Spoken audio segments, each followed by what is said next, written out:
Le monument de la corruption ou encore le musée de la corruption à l'entrée de la capitale du Bénin. Le désormais ancien siège en construction de l'Assemblée nationale n'a jamais été inauguré pendant plus d'une décennie, alors que ces travaux étaient prévus pour couvrir seulement 2 ans. Des investissements de l'ordre de 22 milliards de nos francs enfouis dans le néant par le gouvernement de Boni Yayi, dont le ministère de l'Urbanisme était le maître d'ouvrage. Les deniers publics dilapidés sans le minimum de rigueur pour accoucher d'une infrastructure trisomique sur un sol marécageux avec défaillances techniques graves. Structure totalement mal dimensionnée. Les murs ne sont pas d'aplomb, les poteaux ne sont pas rectilignes, les poutres et chaînages, n'en parlons pas. Avis sur la solidité des travaux de fondation.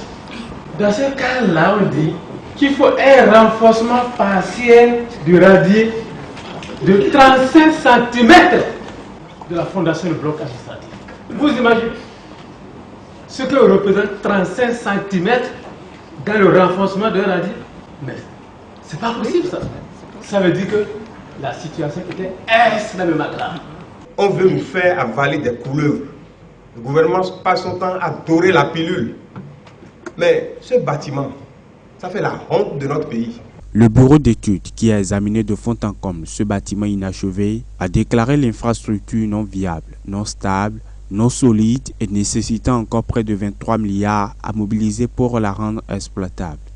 Plusieurs dysfonctionnements, plus graves les uns que les autres, ont été à la base de préjudices physiques, financiers et judiciaires qui ont fondamentalement impacté de manière négative l'évolution du chantier du nouveau siège de l'Assemblée nationale et ont compromis son bon aboutissement. Tout ce qui est dit ici est l'expression d'un gâchis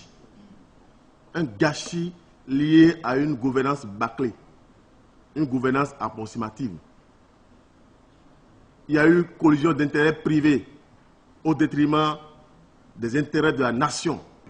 Parce que tel que la chose est présentée, c'est comme si c'est toutes les entreprises concernées qui se sont mises ensemble pour déchirer. Ça peut être possible, mais nous voulons aussi comprendre.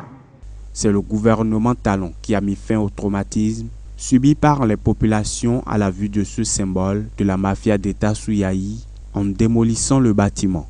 Pour corriger le tir et donner la preuve d'une gouvernance conséquente, le régime de Patrice Talon va inaugurer très bientôt l'impressionnant nouveau siège de l'Assemblée nationale, construit toujours à Porto Novo, sans pose de première pierre et sans visite de chantier du chef de l'État presque toutes les semaines.